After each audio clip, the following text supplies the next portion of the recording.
Hello, hello, hello! Ako po si Myra Manibog and welcome to Myra Experience! Samahan niyo ako ngayon dito sa Mall of Asia dahil may bagong open dito na Yakiniku Restaurant. So let's try and experience together Yakiniku King!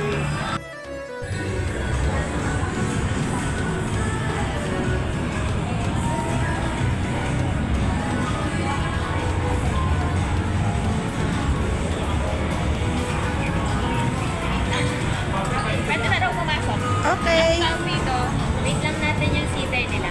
Yung wait lang daw.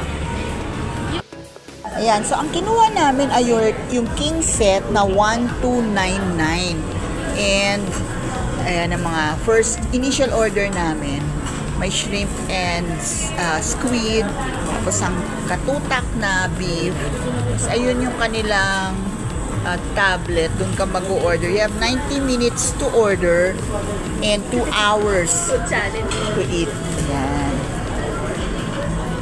Unlimited din ang kanilang drinks, na soft drinks. Okay.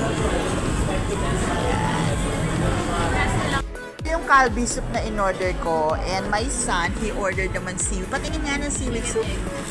Seaweed egg soup. Ayan. Ano masasabi mo? Ba't ka nang vlog mo, paunat? Oo, paunat ako talaga mag-vlog. Ba't ka nang inyan ang vlog ko to? Ano masasabi mo sa Octoboy? Ay, ano ba ang pangalan nito? Yakiniku King. Masarap. Sulit naman.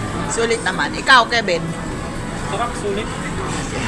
Kita May niyo. order na lang. Oh. Ipiniti mo na sa tablet, mabilis. Ayan. Kailangan matalino ka. Oo, kasi kung hindi, hindi mo mauuwi yung tablet. Kaya mahirap yung ganyan sa mga titegi Ayan, nakita niyo naman, ubos namin. Ang dami hindi biro. Ang dami naming order. Ayan, so, tapos na akong kumain. At napakarami kong nakain. Nag-meat sweats na nga ako kanina eh. Ang dami, may ribeye, may kalbi. Ang wala lang dito sa set namin ay yung wagyu, which I think hindi na rin namin kayang ubusin kung meron pa. Nag-dessert pa ako ng fruits. Nagtakoyaki rin ako. Nakadalawang baso ako ng Coke. Sorry sa mga diabetic. Masarap siya. Sulit na rin. Pero ito, honest review, a word of advice, next, pagpunta kayo dito, kung if you're not really into ang gusto nyo lang talaga kumain ng unlimited na beef, na ribeye at kalbi, doon na lang kayo sa regular set, which is 1,099. Kasi yung additional na 200, yung kanilang king set na 1,299, ang difference lang nun is tempura and cheese and fruits. Since ang fruits naman nila, ano lang naman, 3 pieces or 3 slices. And although unlimited din yun, you can order as much as you want. Yung cheese naman, you can do without. O kung mahilig ka talaga sa cheese, dito ka sa additional, may additional. Yung tempura, actually, hindi mo na mapapansin kasi sa dami nung karne, sa dami nung food, nung beef, hindi mo na siya actually mapapansin, so you can live without it, diba? Wise na misis ka. Pero if you really want to feel the experience, then doon ka sa 1,599 para lahat talaga ma-experience mo, pati wagyu, diba? Ayun.